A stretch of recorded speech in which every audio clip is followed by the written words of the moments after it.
Dennis Hof, a Nevada brothel owner, was a man of many surprises. Known for his flamboyant personality and unconventional career, Hof was a larger-than-life figure in Nevada. He owned several brothels and was a reality TV star, making headlines for his outspoken views and controversial lifestyle. But none were as shocking as his victory in the 2018 Nevada State Assembly election. Despite his death, Hof's campaign had gained significant momentum, and his supporters were determined to see him win. His name remained on the ballot, and voters turned out in droves to cast their votes for the deceased candidate. Hof, you see, was dead. He had passed away unexpectedly just weeks before the election, leaving many in shock and disbelief. His death was widely covered in the media, and his supporters mourned the loss of a man they believed could bring change to Nevada politics. He had passed away weeks before the election.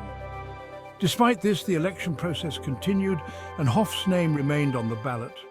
The timing of his death and the election created a unique and unprecedented situation in Nevada's political history. Yet, there he was, a name on the ballot, a ghost claiming a seat in the Nevada Assembly. How did this happen? The answer lies in the intricacies of election laws and the unwavering support of his followers. His campaign had built a strong foundation, and his death did not deter his supporters from voting for him. How could a dead man win an election? The phenomenon puzzled many and sparked debates about the electoral process. Some saw it as a testament to Hof's influence and the loyalty of his supporters, while others questioned the validity of the election results. The story takes us into the heart of Nevada politics, a world of brothels, libertarian ideals, and electoral quirks. Hof was a staunch libertarian, advocating for personal freedom and limited government intervention.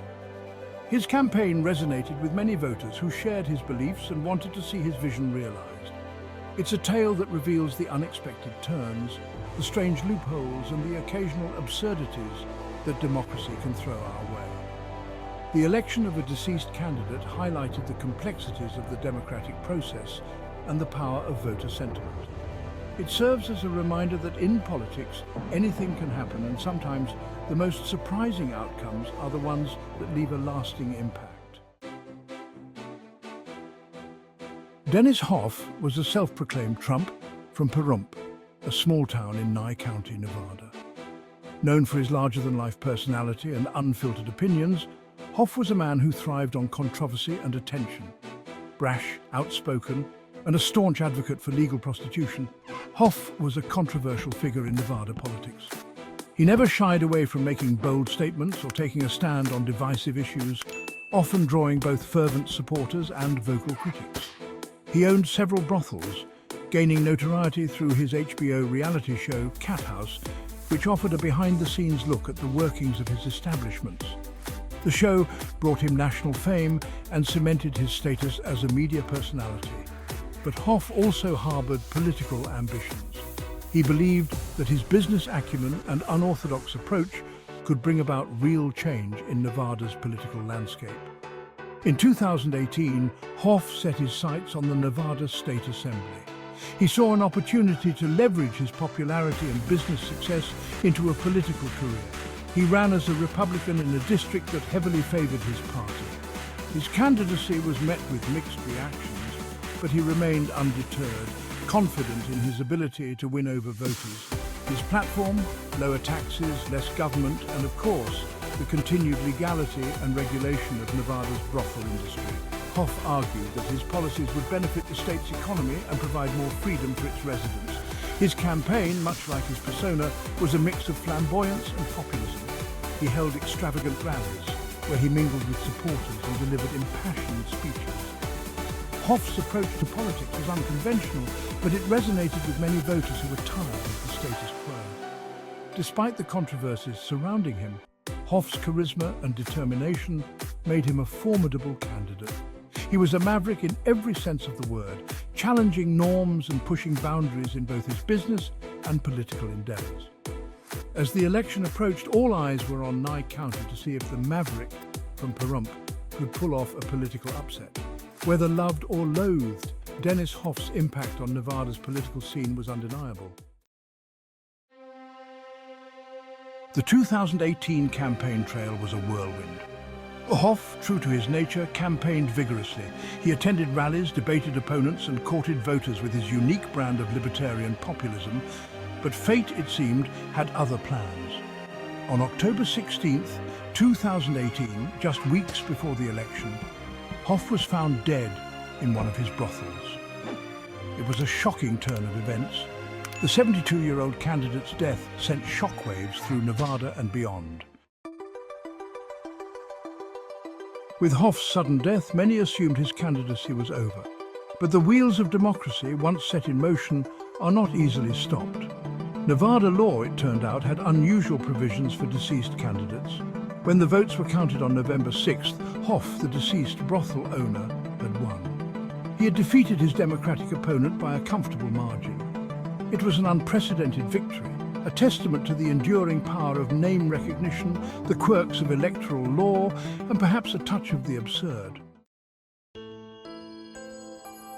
Section 5, Nevada law and dead candidates. So Nevada law, like that of many states, has specific and somewhat peculiar rules concerning deceased candidates. In Nevada, if a candidate dies after the deadline to remove their name from the ballot, their name remains.